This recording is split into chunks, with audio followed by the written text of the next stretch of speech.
particulièrement heureuse de vous accueillir pour cette deuxième édition du Carrefour des territoires et vous dire aussi que plus l'environnement est difficile et complexe, plus on a besoin d'échanger les idées et de confronter les expériences. Je crois que c'est vraiment ce qui nous a conduit à organiser ce Carrefour. Et ce Carrefour, il a l'ambition d'être un lieu de convergence des idées et des expériences. Je crois que ça aussi c'est important. Un lieu de rencontre des élus et de leurs collaborateurs, et tous acteurs du territoire. Alors, vous rappelez rapidement que pour ce Carrefour, nous sommes associés, donc l'association des maires est associée à l'Observatoire de l'économie des territoires et au CAUE, bien évidemment en raison de leurs connaissances et expériences respectives de notre territoire, mais aussi leur belle connaissance des démarches des élus qui exercent leur mandat. Je crois que ce sont deux associations qui sont très présentes auprès de nos communes. Et du coup, nos trois structures ont pour mission d'accompagner les collectivités. Alors, juste vous dire un petit mot aussi pourquoi le thème des patrimoines. Tout simplement parce que le patrimoine, c'est ce qui fait sens. Le patrimoine crée du lien et nourrit un sentiment d'appartenance à un territoire fondé sur sa géographie et son histoire. Et on le constate tous, vous êtes élus ou agents des collectivités, on voit bien que c'est un besoin de nos habitants aussi de se retrouver, de pouvoir retrouver aussi des racines. Alors le patrimoine, c'est notre héritage, évidemment. Il peut être de nature très diverse, architecturale, culturelle, naturelle, historique, artistique, et d'où le S à patrimoine, auquel, pour ce qui me concerne, j'étais particulièrement attachée, puisqu'il était important que tout le monde se retrouve sur ce carrefour. Alors pour nous, les élus, le patrimoine, c'est un atout, c'est aussi un sujet de préoccupation, notamment pour sa préservation et son entretien. Toutes les communes ne disposent pas d'un patrimoine monumental, mais nous avons tous un patrimoine du quotidien qui participe à l'identité de notre commune. À nous de le valoriser afin qu'il s'inscrive dans le développement du territoire. Et pour ma part, je suis très sensible à la préservation du petit patrimoine du quotidien. C'est ce qui fait notre vie et la vie de nos habitants. J'ai la chance dans ma commune que ma commune soit traversée par exemple par un canal de dérivation de la Cisse, témoignage de l'installation d'artisans hollandais, et nous développons pour valoriser ce patrimoine des rues Jardin par exemple. J'espère donc que cette table ronde nous ouvrira des pistes pour répondre à nos interrogations. Et c'est Sylvie Le Calvez, journaliste au magazine Village, qui assurera la modération de cette table ronde, comme des trois autres d'ailleurs, ce qui va vous donner un beau fil conducteur de la réflexion des élus de notre territoire. Et je voulais remercier, avant de lui passer la parole, Emmanuelle Plumet, responsable Ville et Pays d'Art d'Histoire de Blois, Laure Courget, directrice du service patrimoine de la ville de Cahors, et Angélique Vallée-Sigu, directrice du comité départemental de protection de la nature et de l'environnement, d'être parmi nous aujourd'hui pour nous faire bénéficier de leur expérience et alimenter notre réflexion. Je crois que l'intérêt de ce carrefour, c'est aussi justement que des professionnels ou des élus acceptent de venir témoigner de leurs expériences et de leurs compétences, et c'est ce qui fait toute cette qualité. Je passe la parole à Sylvie Le Calvez.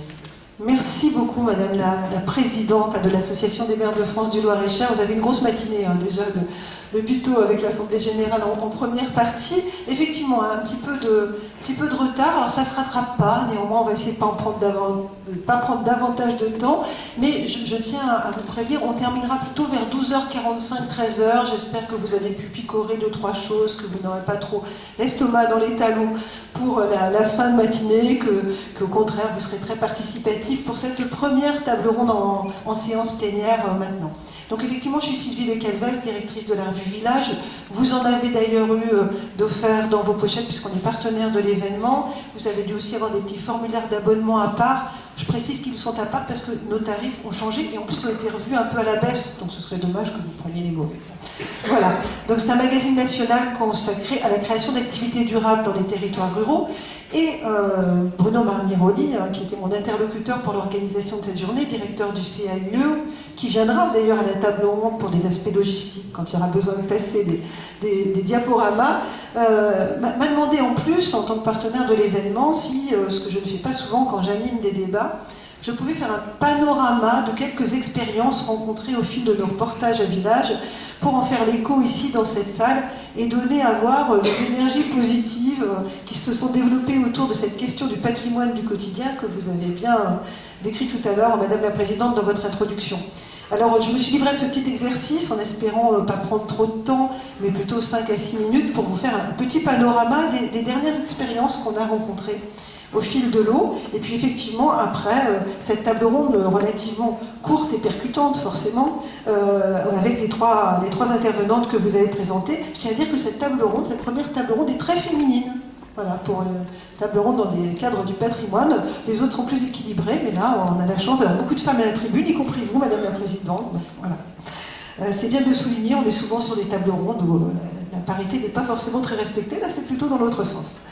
Donc un petit tour des initiatives rencontrées à Village pour ce patrimoine du quotidien. Peut-être des fois vous allez vous y retrouver, peut-être des fois vous allez dire oh, mais on fait beaucoup mieux que ça chez nous, c'est beaucoup plus exemplaire. Ben, n'hésitez pas à le faire savoir, et puis y compris au cours du débat tout à l'heure, pour effectivement que les expériences des uns servent les autres. En tout cas, voici quelques petits éléments. Alors, qui n'a pas rêvé un jour d'habiter un petit paradis au bord de l'eau? Alors ici, vous êtes bien placé avec la Loire. Ben là, c'est le long des canaux bretons, parce qu'un jour, ce rêve est devenu réalité pour une quinzaine de porteurs de projets. On est à Languidic, à 15 km de Lorient, au bout d'une petite route, un chemin descend vers la rivière, et à l'ombre des grands arbres, les eaux du Blavet. Ça, certains connaissent, ceux qui font du vélo aussi, par exemple.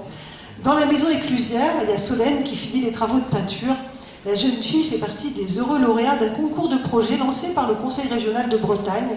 En échange d'un loyer de 740 € par an, elle s'est engagée à rénover l'intérieur de cette maison de 108 mètres carrés pour s'y loger, bien sûr, et ouvrir une boutique de matériel de pêche et de randonnée.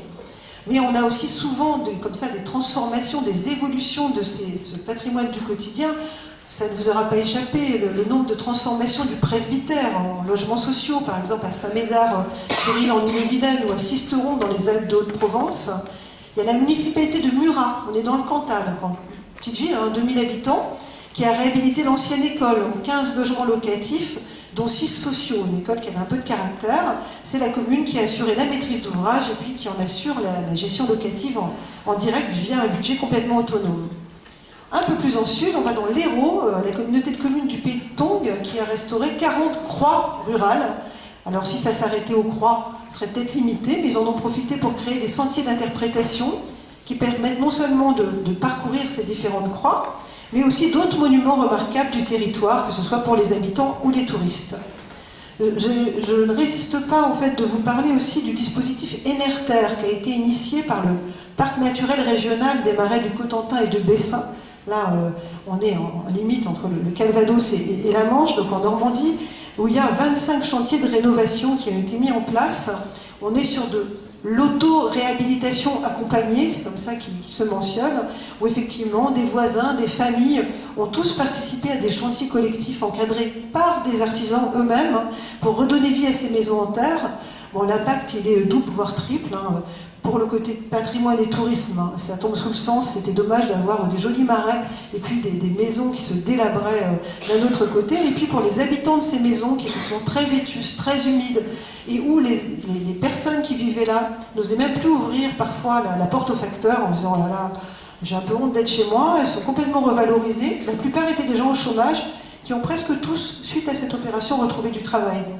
Donc on voit bien le lien entre le petit patrimoine du quotidien, l'économie résidentielle et aussi la qualité de vie pour les habitants permanents.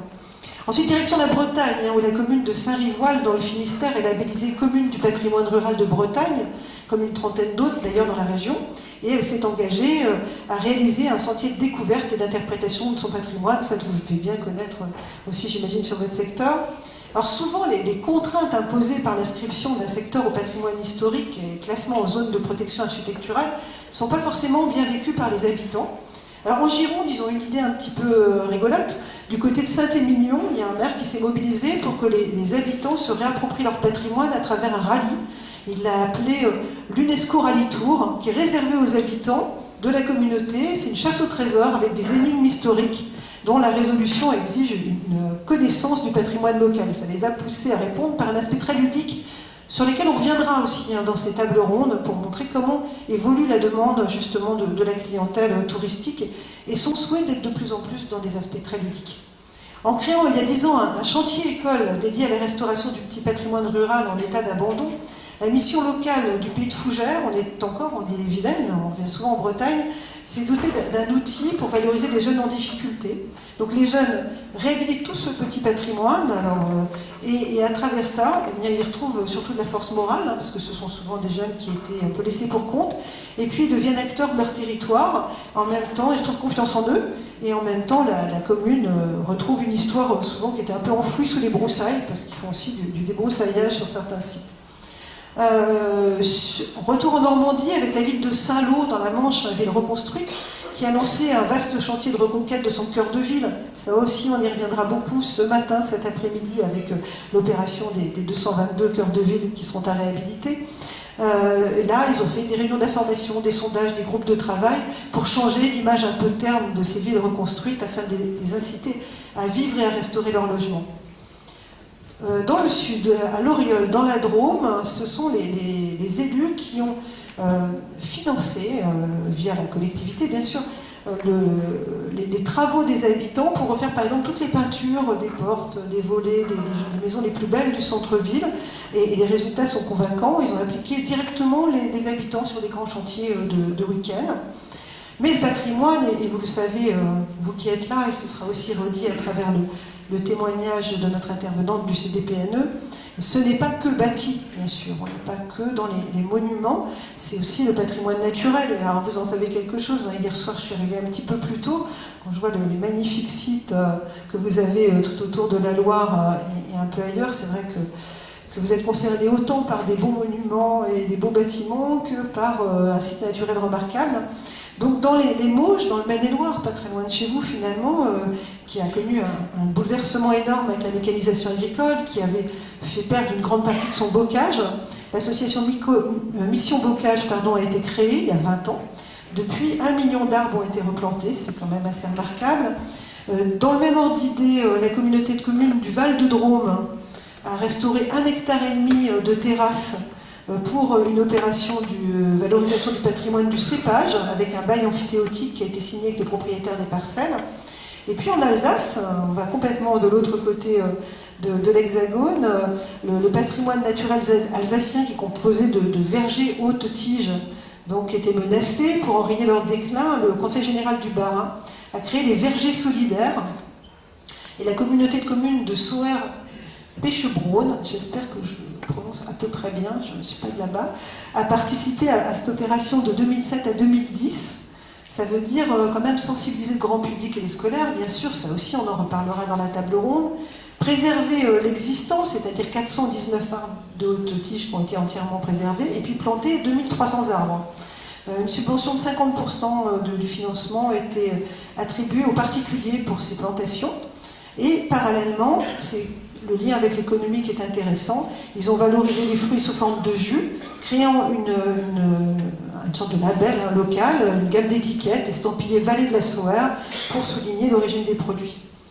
Globalement, c'est quand même dans l'air du temps, votre rencontre, puisque la dernière étude de la Fondation du patrimoine, les Français de patrimoine de proximité, que j'imagine vous avez sûrement vu, dont vous avez vu les résultats, je vais vous en faire grâce, parce que sinon on va être là jusqu'à 13h et on n'aura pas reçu les intervenants, à l'occasion des 20 ans de la Fondation du patrimoine, disait que il y avait les Français, plus d'un Français sur deux étaient prêts à s'investir, y compris même à financer la formation au métier de la restauration, dans le patrimoine mobilier ou immobilier, dans le patrimoine industriel, dans les moulins à l'eau et dans les édifices religieux.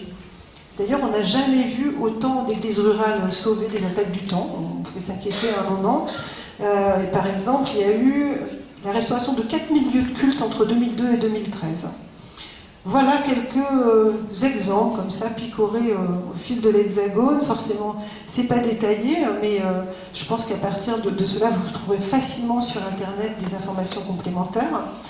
Et ça permet directement d'accueillir nos 3 intervenantes que vous aviez déjà présentées, Madame la Présidente, pour témoigner de ce qui se fait ici, mais in situ, et qu'on puisse débattre des des solutions peut-être mises en place et puis des difficultés que vous rencontrez. Donc Emmanuel Plumet, responsable du service ville et pays d'art et d'histoire de Blois. Merci. Merci Madame la Présidente, voilà, vous allez mieux voir en plus quand il y a une photo et mieux voir les intervenantes. Laure Courget, conservateur en chef du patrimoine de la ville de Cahors. Merci. Où vous voulez, il n'y a pas de place réservée. Vous êtes bien là? Bon, voilà, c'est parfait. Angélique Vallée-Sigu, directrice du CDPNE, donc Comité départemental de la protection de la nature et de l'environnement. Vous avez vu, je vous avais dit que c'était très féminin. Et puis à vous, dans la salle, qui pour intervenir, témoigner, il y a 2 micros qui vont circuler. Et au micro, il y aura Attika. Elle est où, Attika? Ah, merci, voilà. Et puis Patricia. Voilà. Sandrine, moi j'avais Patricia, mais c'est pas grave, il y a eu un changement de dernière minute, c'est parfait. Merci, donc vous n'hésitez pas un peu à tout moment, vous levez la main. C'est pour ça que c'est bien de ne pas être trop dans l'ombre. Je le dis pour les prochaines tables rondes, mettez-vous quand même plutôt dans la partie centrale quand vous vous installez dans cette grande salle, parce qu'on n'est pas très nombreux, c'est pas plein, il y a quelques places vacantes, ça ne vous a pas échappé. Donc surtout, n'hésitez pas à vous mettre au milieu, c'est aussi plus facile pour les personnes qui font passer les micros de vous voir et qu'on vous voit, surtout quand vous allez intervenir. Voilà, donc on va entrer dans le vif du sujet. Première intervenante, Emmanuel Plumet, donc responsable du service ville d'art et d'histoire. Alors à chaque fois, l'exercice, j'allais dire, c'est un peu laborieux ça, comme technique, mais en tout cas le jeu consiste à nous dire ce que vous faites pour valoriser le patrimoine du quotidien.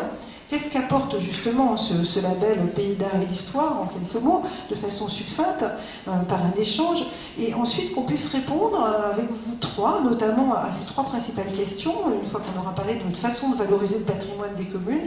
C'est comment vous travaillez en réseau, et est-ce que vous travaillez en réseau, et quel type d'acteurs pour identifier quels sont les acteurs qu'on peut solliciter quand on est collectivité locale, élu ou technicien, comment on communique, qu'est-ce qu'on peut faire pour communiquer auprès des habitants, des touristes, et comment évolue aussi cette demande de valorisation, de communication, de mise en réseau. Est-ce qu'il y a des choses qui changent? Qu'est-ce qu'il faut prendre en compte aujourd'hui et comment on peut faire? Voilà, donc Emmanuel, prenez le micro, voilà, ça va être mieux, on va mieux vous entendre. Il doit être allumé. Faites un petit essai. Bonjour à tous déjà. C'est parfait, merci beaucoup. Donc racontez-nous comment ça se passe ici. On est chez vous, on est là sur votre territoire. Vous êtes chez vous aussi, plus que moi en tout cas, qui vient de Normandie, puisque le siège de village est en Normandie. Et donc comment ça se passe? Qu'est-ce que vous faites pour valoriser ce patrimoine du quotidien? Quel type d'action et qu'est-ce qui marche moins bien? On va commencer par ça dans un premier temps. Alors, je pense que déjà, je vais commencer par un petit laïus sur le label Ville d'art et d'histoire, qui est important dans le sens qu'il y a une feuille de route, plus ou moins, qui est fixée entre la collectivité territoriale, qui obtient le label, avec l'État. L'enjeu, c'est finalement de mettre les objectifs de la collectivité, qu'est-ce qu'elle souhaite valoriser à travers ce label, et l'État dit oui ou non, ou en tout cas on travaille ensemble pour mieux ou l'améliorer cette convention. Donc Blois est un très vieux label puisqu'on l'a obtenu en 86. La première convention de 86 était beaucoup axée sur le patrimoine monumental. Ce qui s'explique aussi un peu sur l'histoire de la ville, autour de ces monuments, et aussi sur l'histoire plus ou moins renaissance médiévale. La Convention en tout cas ne faisait pas mention des autres périodes que la ville aurait pu connaître. En 2010, puisque en fait l'État à partir de 2008 a décidé de renégocier les conventions, dans le sens où il s'était rendu compte que la notion de patrimoine avait évolué. Et en 2010, donc Blois renégocie sa convention, et c'est encore une des premières villes de France à renégocier sa convention. Et là, cette notion de patrimoine change complètement. On parle toujours du patrimoine monumental, mais on va parler beaucoup plus d'identité blésoise. Qu'est-ce qui fait aujourd'hui qu'on se sent blésois? Et ça va être vraiment un élargissement du champ sémantique de patrimoine, puisqu'aujourd'hui, le label va s'intéresser aussi bien au patrimoine ligérien, donc lié à la Loire, que le patrimoine gastronomique, patrimoine immatériel. Et puis j'ai une des actions en tête, parce que ça a été aussi une des premières que j'ai menées, c'était autour de la rénovation urbaine, Donc là, on est beaucoup plus sur l'époque contemporaine. Comment les habitants pouvaient se réapproprier finalement cette rénovation urbaine dans la ZUP. J'ai envie de dire que c'est très diversifié. Les actions, on les mène, on va dire, sur 2 domaines, médiation et valorisation du patrimoine. Donc, valorisation du patrimoine, ça s'appuie essentiellement sur des outils. Des outils très basiques, la signalétique patrimoniale, par exemple. Donc, la ville de Blois l'a mise en place dès 2010. On a créé aussi une application patrimoine, voilà, Visite Blois, que vous pouvez télécharger. Qui permet donc aux gens de découvrir librement le patrimoine. C'est une application qui a été entièrement créée par la ville de Blois, on n'a pas fait appel à un prestataire. En interne, donc avec les services oui. de la ville pour lancer l'application. Ça a été un des projets, en fait on s'est lancé ce qu'on appelle en ce moment dans les collectivités territoriales, c'est le mode projet. Et donc ça a été un des premiers dossiers menés en mode projet. Donc c'était intéressant parce que c'était le service communication, le service informatique, mon service, on était tous autour de la table et on a du coup réfléchi à la création de cette application. Je pense aussi, par exemple, si vous voulez voir un exemple, il y en a une en ce moment sur la place du château, ce sont les expositions cubes avec lesquelles on les a créées et mises en place avec le service de l'urbanisme. Sur des thématiques, d'abord sur des quartiers, en fait, pour expliquer aux gens quelles étaient les caractéristiques de leur quartier, aussi bien architecturales, histoire, paysagère. Et ça a été un succès fou. Voilà, les gens se sont appropriés Comment vous cette exposition. l'expliquez quand vous dites que c'était un succès fou Alors, sincèrement, ça a été une belle surprise. Alors, une nouveauté parce que ça change beaucoup des panneaux verticaux, avec beaucoup de texte. Là, l'Expo Cube, c'est quelque chose qui prend du volume, de l'espace. Les gens se l'ont approprié. On a réfléchi beaucoup en faisant en sorte que ce soit des expositions où il n'y a pas de sens. Voilà, que les gens puissent picorer. Et on a beaucoup réfléchi aussi à leur emplacement, que ça soit sur des chemins beaucoup utilisés par les Blésois. Et au final, on s'est rendu compte qu'ils se sont totalement appropriés ces expos cubes. On a eu même des coups de fil. Comme quoi, mais c'est super, aujourd'hui on comprend pourquoi l'architecte des bâtiments de France ne veut pas qu'on fasse ci, ne veut pas qu'on fasse ça. Donc ça a été tout ce qui est médiation. Alors je passe aussi les expositions, Après on a un autre volet qui est de la médiation orale, c'est-à-dire tout ce qui est programmation de visites guidées. La particularité, alors c'est important, le label s'adresse avant tout aux habitants. Il est bien marqué dans la convention qu'on doit sensibiliser les habitants à leur cadre de vie. Donc à Blois, nous avons une programmation qui est vraiment adressée aux habitants, avec des thématiques précises sur les quartiers ou sur une époque donnée. Ensuite, parce que c'est la particularité de Blois, on a aussi une programmation touristique qui, bien sûr, est travaillée avec le château. Donc pendant l'été, on propose des visites tous les jours. Est-ce qu'elles évoluent ces visites? Est-ce que c'est toujours le guide un peu classique, passionné, certes, bon orateur, ou est-ce qu'il y a des changements dans la forme des visites au gré de ces dernières années? Est-ce que ça intéresse toujours autant, ou est-ce qu'on se dit cette visite un peu classique, je m'ennuie un peu quand même? Est-ce que ça bouge? Oui. En fait, ça bouge énormément dans notre métier parce qu'il y a eu une remise en question de la médiation. Aujourd'hui, les gens ne veulent plus subir une visite guidée. Voilà. Ça, c'est plus possible. On ne peut plus proposer des visites sèches. Les gens ne veulent plus être passifs. Et donc, ça nous a demandé, en tout cas à l'équipe, à Blois. Après, j'échange un petit peu avec le réseau, mais au résultat, on est tous un petit peu dans la même problématique. C'est-à-dire quoi faire, comment se renouveler, et en gardant la qualité. Parce que c'est ça, en fait, les gens recherchent beaucoup le ludique. Et ça, c'est très très bien. Mais j'ai envie de dire que l'écueil, c'est quand on part dans le ludique, parfois on oublie la base scientifique. Et l'enjeu du label aujourd'hui, c'est ça. C'est-à-dire comment proposer des activités ludiques qui vont interpeller les visiteurs et qui vont donner envie de découvrir le patrimoine, un peu le dépoussiérer. Notre slogan, c'est « Gommer vos idées reçues sur le patrimoine », donc ça veut tout dire. mais en gardant cette qualité, c'est-à-dire en tombant pas dans le piège, on va tout faciliter, on va mettre à un niveau et on va perdre cette qualité finalement scientifique. Alors ça se travaille, voilà, par exemple, en ce moment on travaille sur une modélisation avec une entreprise, Temscope, sur la place du château, une réalité virtuelle, où le visiteur va replonger ou va redécouvrir l'arrivée de Jeanne d'Arc sur la place du château. Alors, les visiteurs, c'est un film qui va durer 2 minutes, hein, c'est très court, ça va être très ludique, mais nous, le temps qu'on travaille, rien que sur les détails des maisons à pans de bois, parce qu'à Blois, c'est spécifique, rien de que la collégiale Saint-Sauveur, son plan, tout ça, c'est des détails, voilà, on fait hyper attention. C'est pas parce qu'on part dans du ludique qu'on ne doit pas travailler le scientifique. Alors, une dernière question pour cette première séquence. Est-ce que justement, c'est vous, votre équipe, ce sont des guides qui sont internes à la ville de Blois, ou vous avez aussi, je ne sais pas, des nouvelles formes d'entrepreneurs, des auto-entrepreneurs qui se mettent aujourd'hui à faire des visites guidées? Puis comment vous articulez, je ne sais pas, des acteurs extérieurs, privés, et la politique publique de la ville dans ce domaine?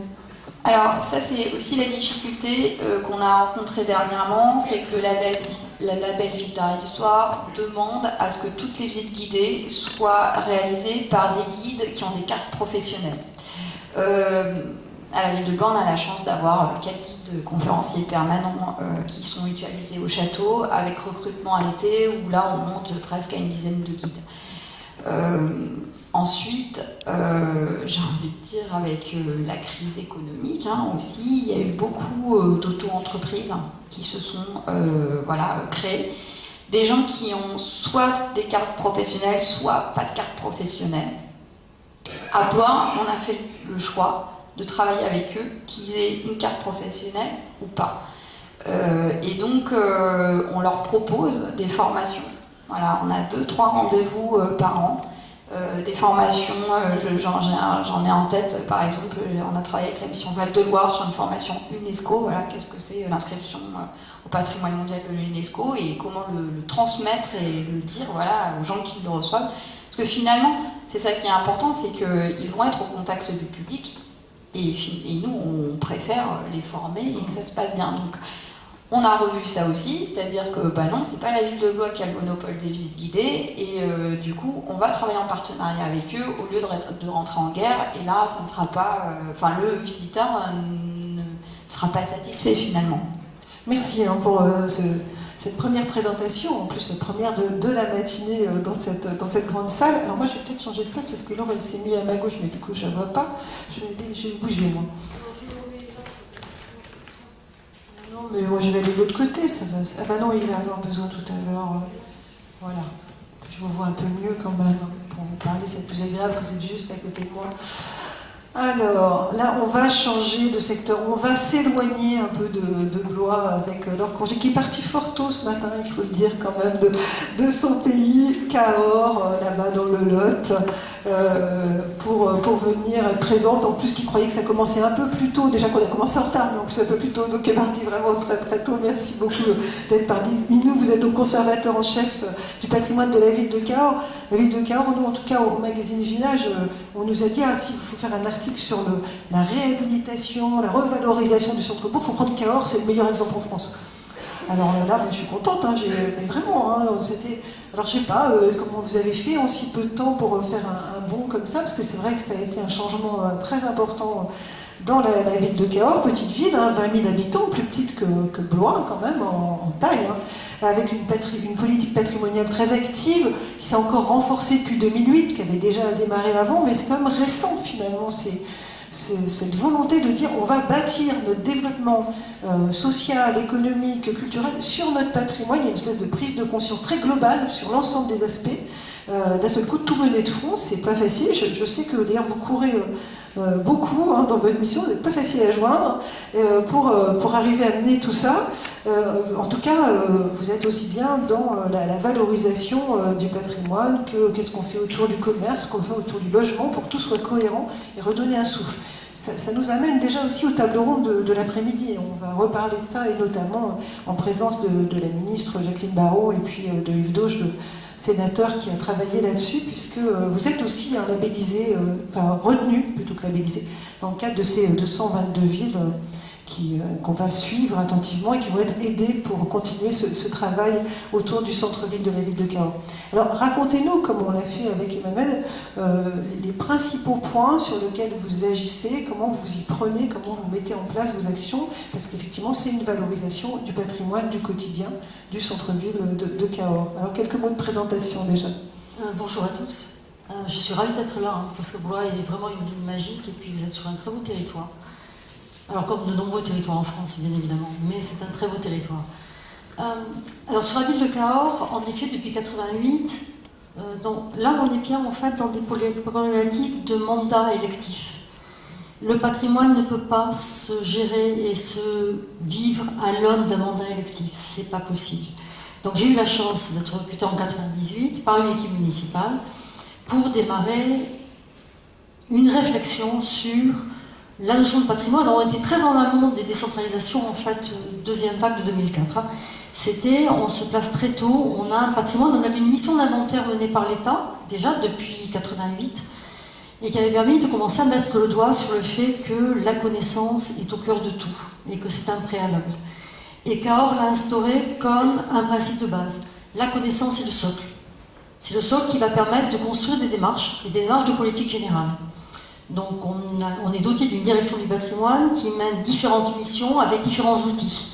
Des missions d'inventaire général, d'archéologie du bâti, parce que ça correspond totalement à notre réalité de typologie de bâti. C'est pas forcément le cas partout, mais nous on n'a pas de bâtiment en pierre de taille. Donc il faut vraiment aller beaucoup plus loin dans l'investigation des bâtiments pour savoir ce qu'ils vont nous raconter comme histoire et comment on va les retravailler derrière, puisqu'un bâtiment en permanence se reconstruit sur lui-même, puisqu'on est bien sur ça. Une reconquête de la centralité et ce rapport de se dire, alors on passe par de l'inventaire pour de la connaissance, on va aussi utiliser d'autres outils comme le label Ville d'art et d'histoire, qui est un outil de médiation à destination en effet des habitants en premier public, mais aussi des touristes, des jeunes publics qui sont les adultes de demain. Enfin voilà, on est quand même sur ce travail de fond, mais en tant qu'outil au service d'une politique générale. Et en effet, les élus ont désiré, à partir de 2008, de construire réellement toute leur démarche à partir de ce socle de connaissances, à partir du patrimoine, et que ça soit dans les domaines d'amélioration de la qualité d'habiter, puisque c'est avant tout, plutôt que de partir du postulat selon lequel le patrimoine est un handicap quand on doit un bâtiment ancien, est un handicap quand on doit le réinvestir, donc on le massacre comme ça, c'est plus simple, et puis en même temps, non, ça n'est pas simple. C'est contraire de dire, en connaissant un bâtiment, en connaissant, alors qu'importe où est le bâtiment, la position de Cahors, c'est de dire on expérimente des modes de fonctionnement que l'on dupliquera après sur le territoire. Territoire de proximité, notre agglomération, donc les 36 communes alentours, mais également à dupliquer ailleurs. Voilà, on teste des choses. Donc on parle d'une connaissance pour amener de la qualité d'habiter aussi.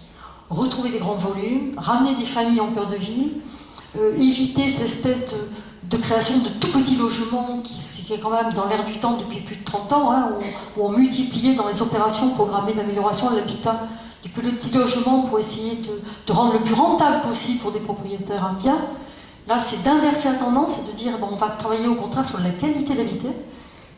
Qualité des propos, c'est aussi l'espace public, bien évidemment, puisque on intervient sur le bâti à travers... alors, je ne cache pas qu'on a des gros leviers d'aide, bien entendu, parce que tout ça, il faut pouvoir accompagner tout ça avec des aides financières conséquentes. On a une opération de façade qui a débuté déjà avec du gros partenariat de la région. Alors, juste rapidement, pour vous le situer, Cahors est au nord de la région Occitanie, qui est donc la fusion entre Midi-Pyrénées et Languedoc-Roussillon. Donc on est vraiment au nord de ce territoire. On a bénéficié du soutien de la région pour mener ces opérations-là, et on va jusqu'à des financements à 50% du montant de l'ensemble des travaux, traitement de la maçonnerie, traitement des menuiseries, donc ce qui nous permettait de déposer tout le PVC pour le remplacer par du bois, les menuiseries, les mises en peinture, les avant-toits débordants, parce qu'on a des gros enjeux sur ces aspects-là. Voilà. Et à côté de ça, l'accompagner par un grand programme de réhabilitation de l'espace public. Donc rénovation de l'ensemble des rues, qui étaient lépreuses, on en a tout ça, c'est-à-dire du goudron, du pointe-à-temps pour venir boucher les trous de poule, parce qu'évidemment tout ça n'est pas stabilisé. Donc un gros travail sur l'espace public, reconquête des places, qui étaient en fait devenues des espaces de stationnement, mais on le vit tous, sur tout vos territoires. La voiture étant omniprésente depuis maintenant plus de 40 ans, Donc très souvent, elle a en fait déplacé le vivre ensemble, sinon enlevé le vivre ensemble. Donc là, c'est vraiment ce travail-là, de se dire, on réinvestit ces espaces, on place la voiture, la circulation et le stationnement, on les traite avec du parking de périphérie, avec du parking souterrain, enfin voilà, du stationnement pour résidents, à l'écart du centre historique, puisqu'on a toute la partie ville médiévale, qui est sur la partie orientale de la photographie, qui est un site patrimonial remarquable depuis 88, donc on est sous plan de sauvegarde et de mise en valeur. Et en effet, avec une volonté forte, on a un maillage très très serré, hein, le bâti est très dense, la voiture ne peut pas avoir sa place. On peut pas, il faut choisir, soit c'est l'habitant et le piéton, soit c'est la voiture. Hein. On ne pourra plus être dans cet aspect-là. Donc un gros travail sur ça. Gros travail évidemment avec les commerçants, d'abord pour conforter du commerce de centralité, hein, de cœur de ville, qui est en difficulté et qui est compliqué partout. Donc jusque-là, on avait été un peu épargnés, mais on sent bien qu'on est quand même dans ce moment-là, c'est très très complexe. Donc pour pouvoir conforter ce commerce et le développer, il faut ramener de l'habitant. Alors nous, c'est crucial, hein, 20 000, vous imaginez, pour, des charges de centralité d'une petite ville-préfecture, c'est très complexe. Donc il faut vraiment qu'on puisse ramener de l'habitant dans les cœurs de ville, et puis c'est dans l'air du temps. Hein. Je veux dire que si on veut être dans le développement durable, dans ce rapport-là, il faut. Mais pour ça, il faut aussi ramener des services. Et le choix de la collectivité, c'est de conforter, de renforcer des services de proximité à travers des équipements structurants. Et entre autres, on démarre là, après l'été, un multiplex qui va être un multiplex de cœur de ville.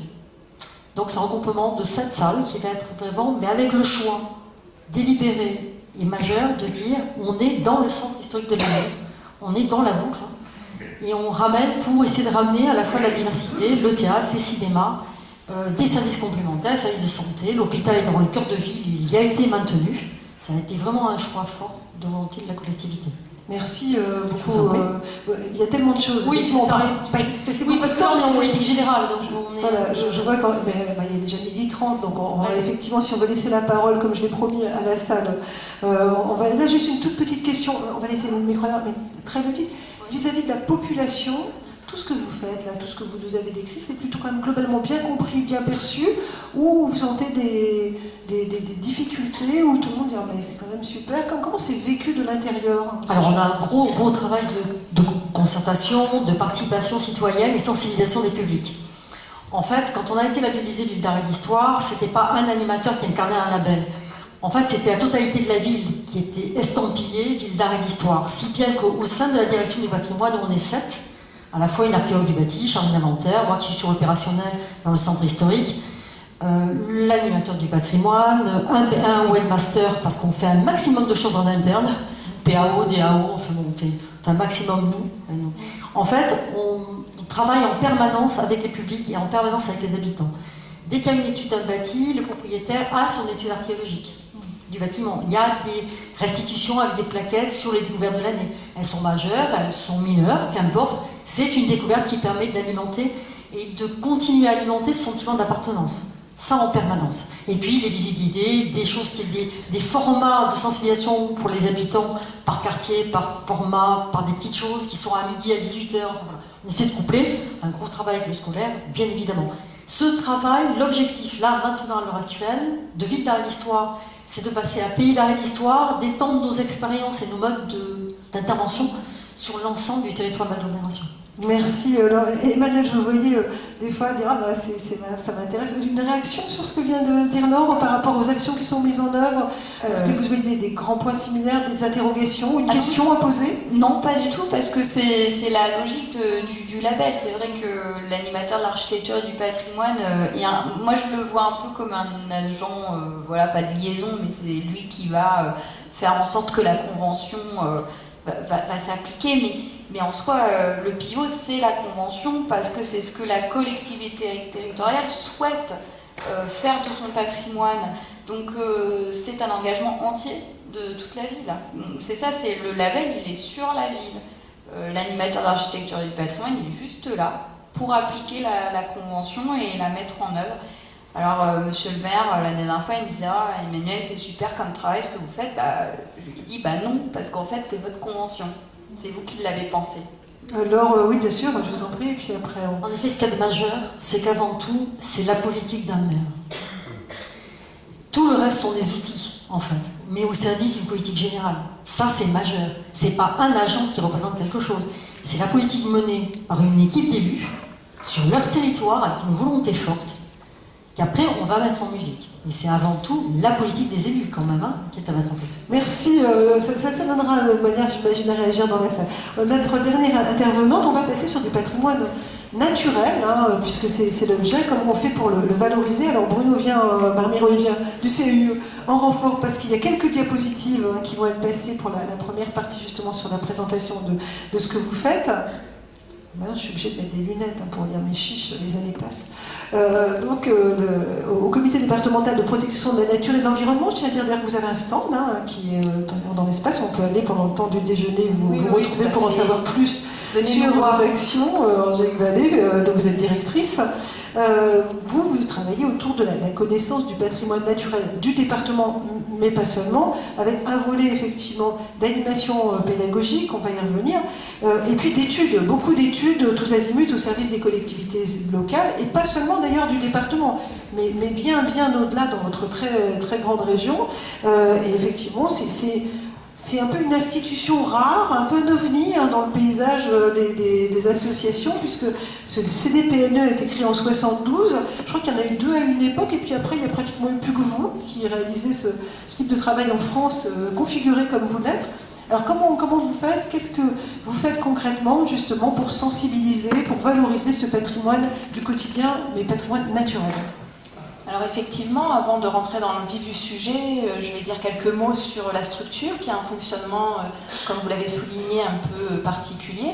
On est une structure associative, donc créée en 1972, mais c'est une structure qui fonctionne avant tout avec une équipe de salariés qui est composée de 11 personnes en permanence toute l'année.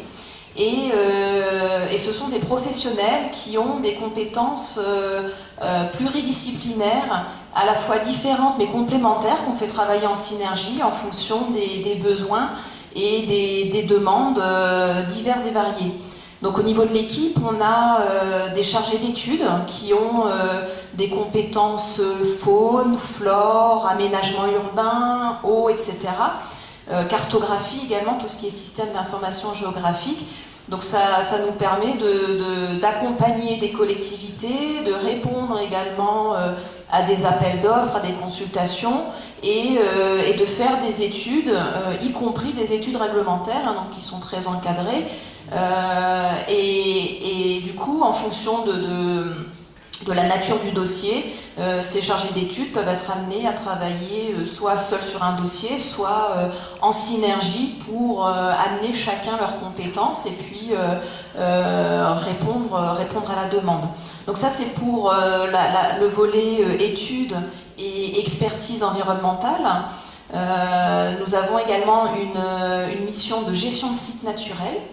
Donc nous avons une conservatrice et un garde animateur pour ce volet-là. Et puis nous avons une mission d'éducation à l'environnement et sensibilisation.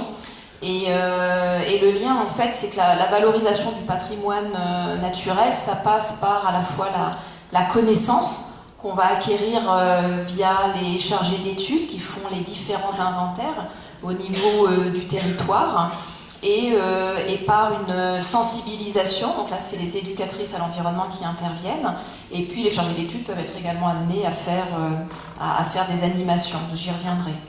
Et puis pour compléter l'équipe, puisque voilà, il faut avoir les moyens de gérer ces ressources humaines, et donc il y a une gestionnaire comptable et puis une assistante administrative. Donc au niveau des domaines d'intervention, comme je le soulignais, c'est varié. Ça touche la faune, la flore, les milieux naturels, l'aménagement du territoire. On accompagne les collectivités dans les démarches zéro pesticide. Donc là aussi, il y a un gros volet sensibilisation à la fois des élus et également du grand public, des citoyens. Donc là voilà, ça reprend un petit peu les grandes missions du comité départemental de la protection de la nature et de l'environnement. Et voilà, pour entrer dans le vif du sujet, Au CDPNE, donc on s'intéresse au patrimoine naturel. Et quand on parle de patrimoine naturel, en fait, ça revêt différents aspects. Il y a le vivant, donc la biodiversité avec les différentes espèces, que ce soit le monde animal, le monde végétal, les champignons, les bactéries, les liens qu'il y a entre ces espèces et puis les interactions avec leur milieu de vie, les habitats.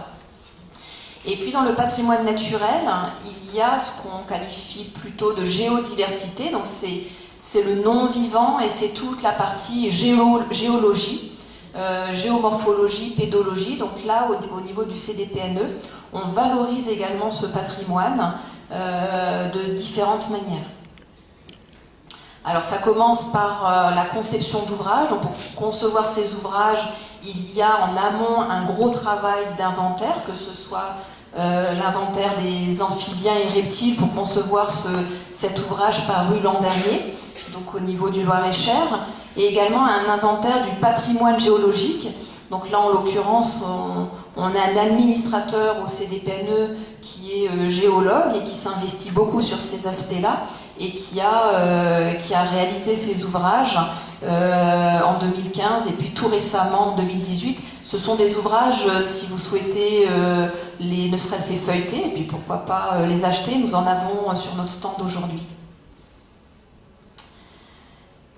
Au CDPNE, on conçoit également des parcours numériques. Donc les parcours numériques en fait sont accessibles via smartphone, iPhone, tablette. Vous faites en interne aussi comme vos collègues ou vous appelez un prestataire? Alors en fait, l'application en tant que telle qui s'appelle Guidigo est téléchargeable, elle existe. Donc ça, c'est pas nous qui l'avons développée, elle existe au niveau national. Donc on s'appuie sur cette application qui est téléchargeable gratuitement. Et nous, on conçoit les parcours numériques. Ça veut dire quoi concrètement? Ça veut dire que sur une commune, on va identifier avec les acteurs locaux, donc ça va être le maire, ça va être d'autres intervenants qui vont contribuer à identifier le patrimoine à mettre en valeur.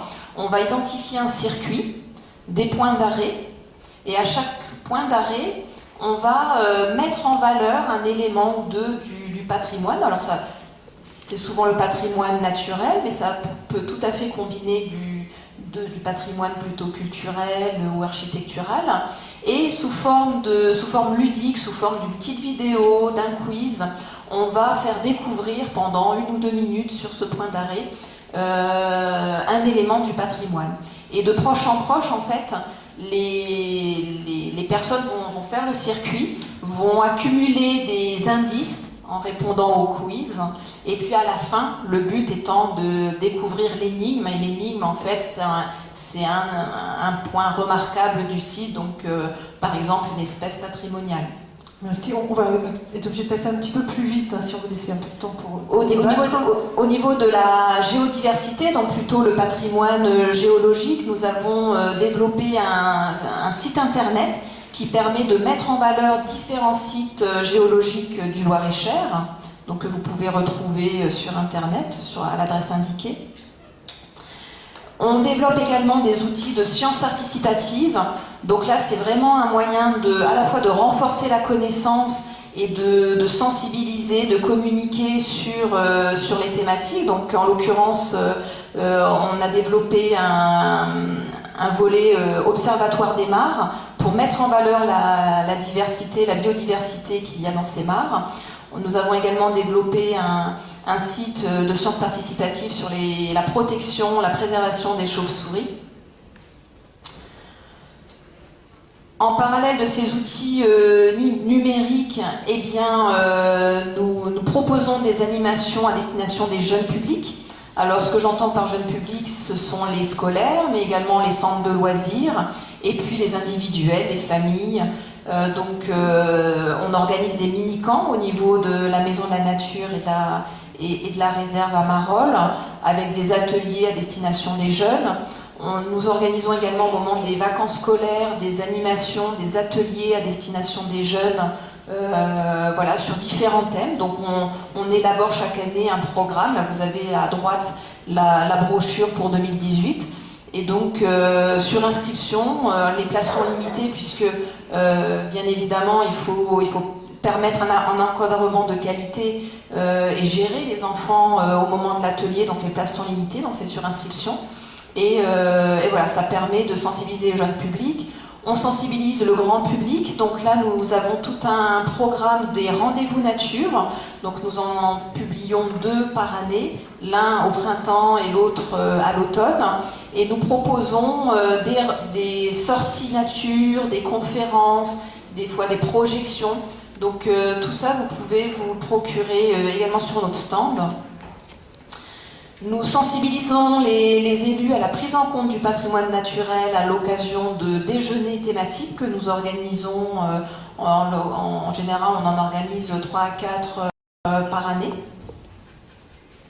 Et puis, le CDPNE, comme je vous le disais en introduction, nous gérons des sites naturels, dont en particulier 2 réserves naturelles, une réserve naturelle nationale de Grand-Pierre-et-Vitin, qui est située sur les communes de Marolles et d'Averdon, et puis une réserve naturelle régionale, géologique à Pont-le-Voix. Et là, nous proposons à la fois des sentiers d'interprétation, et d'ailleurs celui de Pont-le-Voix est en cours de finalisation, et nous inaugurons les nouveaux aménagements le 7 juillet prochain, et ça sera ouvert au grand public à partir de là. Et puis nous organisons également des visites guidées sur réservation. Merci. Et puis pour terminer, voilà, j'en viens à la fin de ma présentation. Pour valoriser ce patrimoine, donc on met en place toutes ces animations, mais bien évidemment il faut qu'on communique, qu'on fasse savoir, donc ça passe par les brochures, les programmes, des rendez-vous de nature qu'on met en place, mais également depuis tout récemment, il doit avoir 2-3 semaines, notre page Facebook, donc pour vous tenir au courant de tous les événements nature organisés par CDPNE. Merci pour le détail de ces outils que vous mettez en œuvre pour la valorisation du patrimoine. Une question, déjà vous avez peut-être des réactions, soit Laure, soit Emmanuel, sur ce qui vient d'être dit, et des complémentarités ou voilà, une réaction, n'hésitez pas. Et puis, comment ça se passe justement, ce sera la seule question croisée, puisque vous avez déjà évoqué les unes les autres les aspects communicationnels, mais sur cette mise en réseau des acteurs, est-ce que effectivement le patrimoine naturel est bien d'un côté, comme on l'a vu là, et le patrimoine bâti plus d'un autre? Est-ce qu'il y a assez de ponts pour tisser des réseaux entre acteurs? Comment ça se passe et comment est-ce que ça pourrait peut-être être mieux dans la mise en réseau? Je ne sais pas, hein, peut-être tout fonctionne très très bien les unes les autres sur cette question de la mise en réseau, avant que je ne passe la parole pour des réactions ou des questions dans la salle. Manuel. Alors oui, c'est vrai qu'il y a tout ce qui est réseau institutionnel et j'ai envie de dire plus professionnel qui nous servent. Je pense que voilà, les réseaux Ville d'Art et d'Histoire, j'imagine que ça doit être la même chose sur les côtés nature. Mais ce qui a, en tout cas sur le label Ville d'Art et d'Histoire, au sein de la ville de Blois, aujourd'hui je ne fais pas de distinction, c'est-à-dire que je travaille aussi bien avec l'Observatoire Loire qu'avec des associations qui sont que sur du patrimoine bâti, et justement quand on fait des réunions, on les fait tous ensemble. Je ne distingue pas parce que, ce que je répète, le label lui travaille sur l'identité blésoise, donc c'est l'ensemble. Voilà, je ne fais pas, enfin en tout cas on ne fait pas de distinction. Ensuite pour la mise en réseau, nous, la mise en réseau, je l'ai dit, c'est assez récent, c'est dû aux mutations du métier de guide conférencier et de médiation. C'est aussi toutes ces entreprises qui se sont montées, alors je pense aux escape games, voilà, où par exemple, nous, on a conventionné avec une jeune femme qui a monté sa boîte et qui voulait faire un escape game à l'aide Saint-Saturnin. On a travaillé avec elle, on a conventionné. Donc privé, public, patrimoine naturel, patrimoine bâti, tout ça, vous essayez que tout... C'est un peu la mouche du coche, je dis comment ça se passe sur c'est vous qui êtes un peu le pivot ou pas du tout? Alors en fait, je crée du lien. Voilà, je crée du lien entre les gens. Le service Ville d'Art et d'Histoire est devenu un pôle ressources. Et le but, c'est que tout le monde travaille ensemble. Et c'est ça aussi, c'est qu'il ne faut pas se voiler la face non plus. C'est que le but, c'est que tous gagnent un peu sa vie. Hein. Enfin, voilà. Nous, on est service public, donc on se pose moins la question. Et c'est d'essayer que ça se passe bien pour tout le monde. Et il y a quand même des tensions. Et mon rôle à moi, c'est de faire en sorte qu'il n'y ait pas de tension et que, que chacun ait un peu, parce que des fois c'est ah oui mais lui alors il est sur tel quartier et moi je suis là, mais là il a fait sa visite sur mon quartier, donc Bon, bah, enfin, je veux dire, c'est humain. Voilà, on gère un peu aussi de l'humain, mais on ne fait pas de distinction entre les patrimoines. D'accord, très bien. Laure, sur la même question. Alors là, apparemment, une politique de ville ne peut se construire qu'avec des partenaires. Hein. Donc, notre quotidien, en tout cas au niveau du patrimoine, c'est bien entendu l'architecte des bâtiments de France. Majeur, essentiel, on l'a dans les murs en plus. En ville-préfecture, il est là. Donc là, c'est quasi du quotidien. C'est-à-dire, si ce n'est pas tous les jours, c'est tous les 2 jours. Donc voilà, il y a un travail très très grande proximité avec l'architecte des bâtiments de France. Essentiel et majeur pour une politique patrimoniale. Hein. C'est majeur, il faut le défendre. Alors qu'il est à nouveau mis en péril régulièrement. C'est régulièrement sur les têtes de Turcs, en fait, les ABF. Alors qu'en fait, pas du tout. Hein.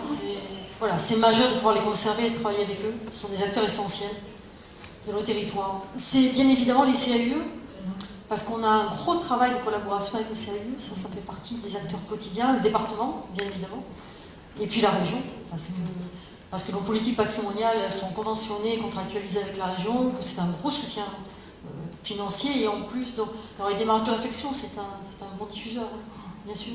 Alors après, évidemment, c'est le partenariat avec les entreprises, parce qu'on a une partie de nos missions qui sont terriblement sur le terrain, hein, ça veut dire les syndicats, les CAPEB, tout ça, vous travaillez avec... Alors, on travaille beaucoup avec la CAPEB, bien évidemment, avec la Chambre des métiers, on travaille beaucoup avec la Fédération des bâtiments aussi, hein, même si c'est les petits artisans que l'on a plutôt sur nos territoires de cœur de ville, sur l'intervention, relèvent plus de la CAPEB. Mais oui, il y a un gros travail, puis surtout on est sur de l'expérimentation, donc c'est du partenariat. Et puis on a un gros travail de partenariat aussi, et ça c'est majeur, et je pense que certains de vos territoires doivent peut-être être membres de l'association. C'est l'importance de l'association Cités Remarquables de France, qui a le talent d'avoir mis en synergie à la fois des élus et des techniciens, et que tout le monde parle des mêmes sujets, et qui est un joli point de ressource. Voilà.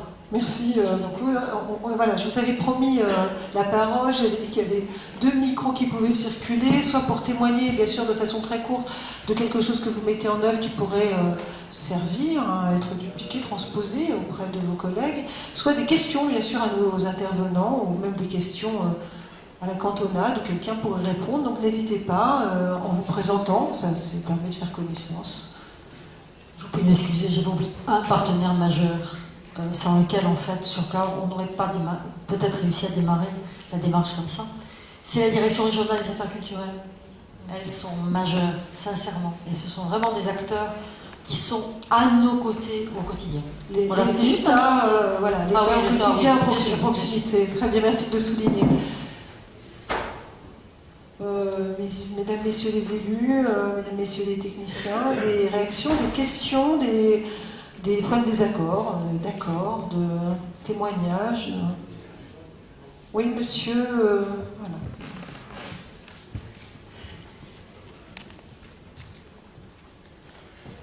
On va se garder un petit quart d'heure d'échange. Tout à l'heure, en fait, tout ça c'est bien joli. Merci de vous présenter. Je suis monsieur Bénard, adjoint à la commune de Lancourt.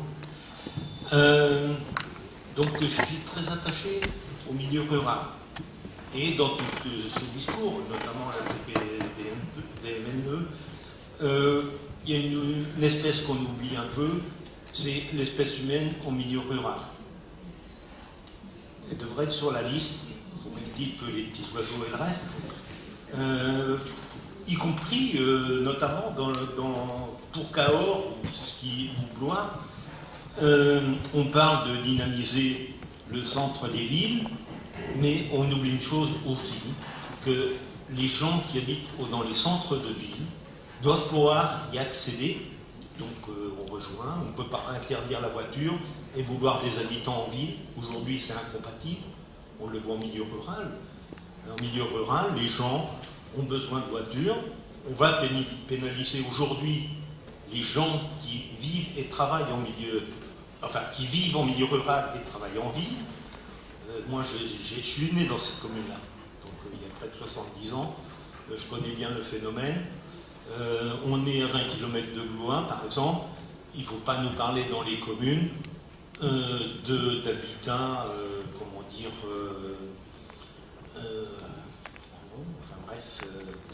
à vocation,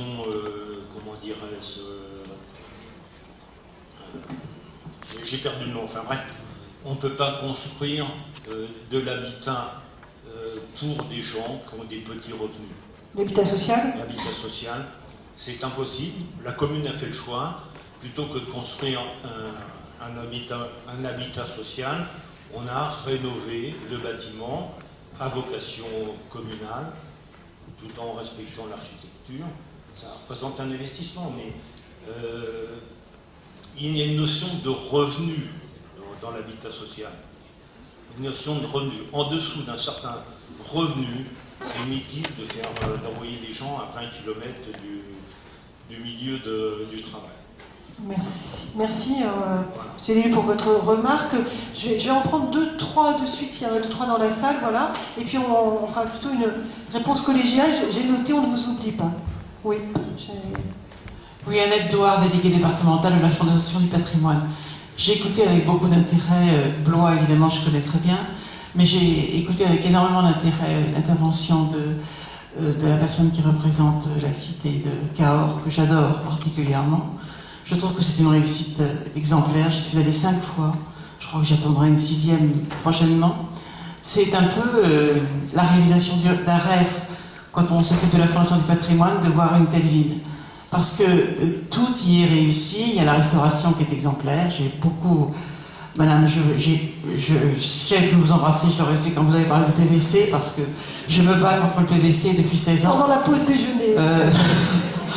Donc voilà, alors écoutez, je voulais réagir en fait un petit peu a posteriori derrière le monsieur qui vient d'intervenir, parce que effectivement tout le monde n'a pas la chance d'avoir le label d'arrêt d'histoire. Il y a sur l'ensemble de notre pays des petites communes qui ont un patrimoine absolument exceptionnel, dont ils peuvent se servir au niveau économique tout autant que les grandes villes.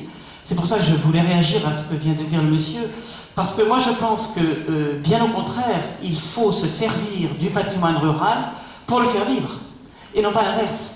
C'est-à-dire que nous avons ici, comme à Cahors dans le Lot, parce que, bon, je ne connais pas que Cahors dans le Lot, je connais les lavoirs à ailes de papillon, etc., bon, qui me ravissent chaque fois que j'y vais, mais je pense que c'est une richesse économique qui est encore peu exploitée.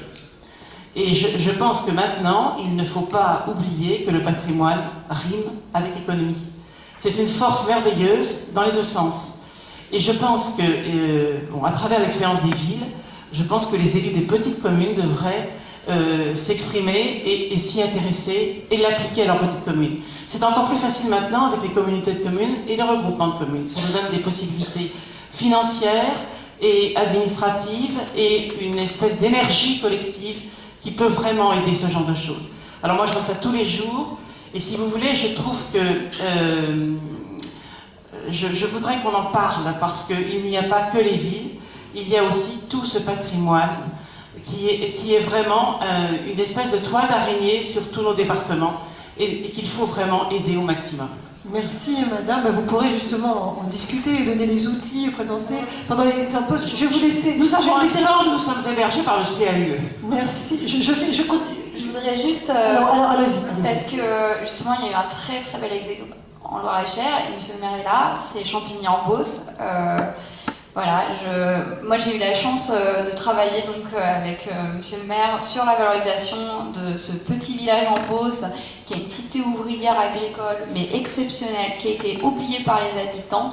Et rien qu'avoir travaillé dessus, il y a eu une réappropriation des habitants de ce patrimoine exceptionnel et une redynamisation. Enfin, je pense que monsieur le maire pourrait mieux en parler que moi. Et c'est un très très bel exemple, et madame a raison. Merci Emmanuel sur ce terrain d'optimisme. Alors un mot, et puis après on laissera une petite minute. Alors monsieur juste un complément, c'est ce que je vous ai en fait évoqué tout à l'heure, mais qu'on a très peu de temps, c'est compliqué.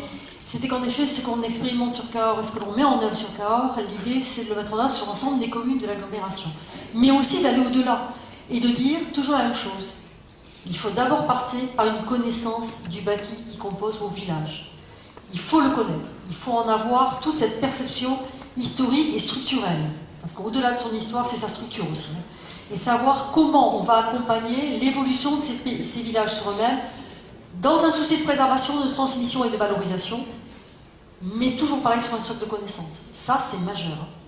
Et alors après, de savoir-faire, enfin après rentre toute la litanie de la problématique des entreprises, Voilà, après c'est un débat plus vaste. Hein. Alors, juste une question en réaction à ce que, puisque maintenant on est revenu à la tribune, à ce que disait monsieur dans la salle, et il y a déjà eu des réponses par la Fondation du patrimoine et par vous là, mais sur l'accès aussi, le transport en disant, allez envoyer dans des villes où c'est un peu moins cher, des petits bourgs à 20 km, et puis après pouvoir réaccéder à la petite ville-centre pour justement les services rendus, qui sont plus globaux que ceux de Cahors même, parce que Cahors ça rend des services à l'ensemble des petites communes alentours, vous en parlez. Cette histoire d'accès, là, sur la mobilité, un mot ? Bien évidemment, c'est une des difficultés de tous nos territoires, en fait. Hein.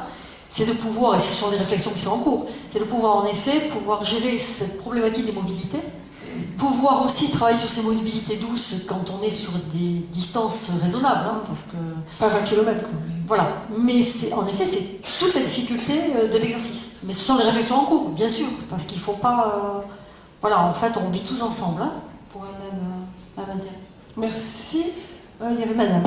Bonjour, je suis élue à la commune de Nouvelle de Vezin-sur-Loire et j'étais auparavant élue, et j'y reste toujours bien sûr, sur la commune déléguée de Veuve, qui est le dernier village du Loir-et-Cher avant Angers, le 37.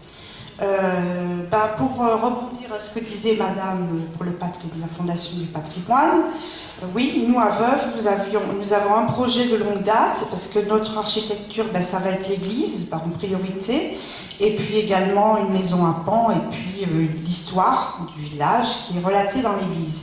Alors nous avions un vieux projet que nous avons mis à jour, qui va voir le jour à partir du 8 juillet jusqu'au 26 août, la traversée avec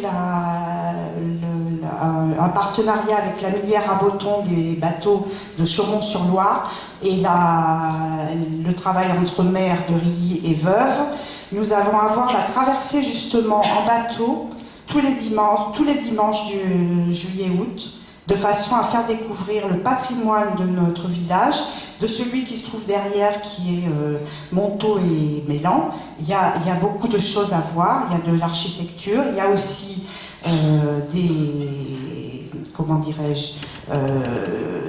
des agriculteurs, des viticulteurs, donc il y a pas mal de choses à découvrir, puisque nous étions un peu isolés, parce que la Loire à vélo se trouve de l'autre côté. Donc voilà, c'est un projet qui va voir le jour. Merci de nous parler de cette expérience. J'aimerais bien qu'on donne une minute le micro au maire de Champigny. Il est où, monsieur le maire ? Voilà, est-ce qu'il est d'accord pour dire un petit mot de son village dont on a dit le plus grand bien vu de l'extérieur ? Merci. Vous m'avez piégé là. Quoi vous dire sur c'est un petit village de 650 habitants dans le nord, de l'autre côté de Blois. Et puis on a effectivement une cité agricole. Et il n'en existe pas comme ça en France. Cité minière, oui. Donc c'est sur le même style de l'architecture. Et c'est vrai que moi j'ai vécu, je suis arrivé dans les années 60, mais ce patrimoine, je passais tous les jours devant, c'était quelque chose acquis pour nous, c'était quelque chose qui faisait partie de notre environnement, jusqu'au jour où je me suis dit c'est quand même, ce serait intéressant de le faire voir, de le faire connaître. Et puis un jour c'est parti comme ça dans une idée avec Christophe de Rougrel, que j'ai fait voir, elle a trouvé ça intéressant, et puis depuis on est parti avec le CIE, on a fait un parcours, donc les gens peuvent se balader, et puis à chaque fois, à chaque élément. Alors ça revient aussi à Dessaigne, je ne sais pas si, je ne vais pas m'étendre de trop, ça revient aussi à Dessaigne, parce que Dessaigne était maire à Champigny, député du Loir-et-Cher, c'est pour ça qu'il y a aussi un lycée, et c'était un bienfaiteur. Il y avait beaucoup d'argent, la plupart de la commune lui appartenait. C'est lui aussi qui a financé une partie, on est en 1870-80, et c'est lui qui a financé le conseil général à l'époque. Et puis au fur et à mesure, tous les gens qui travaillaient dans son château, il a fait construire une maison à chacun. Et il leur donnait la possibilité de se loger. Avec les nouvelles choses, je veux dire sanitaires, des choses qu'ils n'avaient pas chez eux, un jardin, une possibilité d'avoir une petite grange pour mettre une vache Et puis il y a une très belle rue que moi j'appelle l'allée des Tilleuls, mais que j'appelle la rue de la Paix, qui, entre le domaine privé et le domaine public, se confond et on ne sait pas trop où ça se situe, mais on ne pourrait pas mieux faire pour faire un lotissement aujourd'hui, quoi. Voilà. Merci. Merci pour ce témoignage et cette transformation et de ce que vous avez fait dans votre village. Alors, je tiens à signaler la cité agricole de Champigny-en-Beauce qu'on m'amène, ce petit ouvrage qui vient de sortir, qui en dit beaucoup plus pour ceux qui sont intéressés. En tout cas, bravo pour cette valorisation. Une dernière pour que vous ne partiez pas frustrés, ou une ou deux très rapides avant la pause déjeuner. Je veux bien sur votre gauche. Sur ma gauche, voilà, Bonjour. merci. Bonjour. Alors, mettez-vous dans la lumière, le prochain tableau, Voilà. je vous verrai. Bruno Leprat, je suis journaliste pour Maire de France, la publication de l'AMF. Je me demandais ce que, là on parle beaucoup de patrimoine malgré tout immobilier, je me demandais ce que le patrimoine immatériel pouvait représenter pour une petite commune, et sur quelle sera la définition que peut y trouver un maire du Loir-et-Cher, et est-ce qu'il y a des villages qui ont vraiment mis l'accent, à la limite on oublie l'église, on n'en a peut-être pas, ou ça c'est fait. Est-ce qu'il y a des villages qui ont vraiment mis le plein pot sur l'immatériel, à l'ère numérique notamment, où les jeunes, les visiteurs peuvent être plus sensibles à des choses dans l'air du temps que des choses matérielles? Merci. Alors, qui souhaite répondre sur ce patrimoine immatériel et sa mise en valeur dans la salle, à la tribune? Je vous regarde. Oui, alors, reprenez un micro. Voilà, merci. Et pour répondre à des exemples... Le patrimoine immatériel, c'est majeur. Donc, je vais laisser ma petite camarade reprendre la parole par rapport à vos territoires d'ici. Mais c'est majeur. Et alors, détrompez-vous. Un exemple de valorisation de patrimoine. Le clocher, c'est essentiel. On a fait une première opération pour pouvoir aller vers l'extension du label. Vous savez, la difficulté sur des territoires, sur tous les territoires, c'est que la ville-centre d'une communauté de communes ou d'une agglomération, c'est quand même toujours un peu, ça pose toujours un peu question aux autres. Et là, pour accompagner l'extension en pays d'arrêt d'histoire, l'idée c'était de repasser d'aller vers une appropriation par l'ensemble des communes de ce dispositif.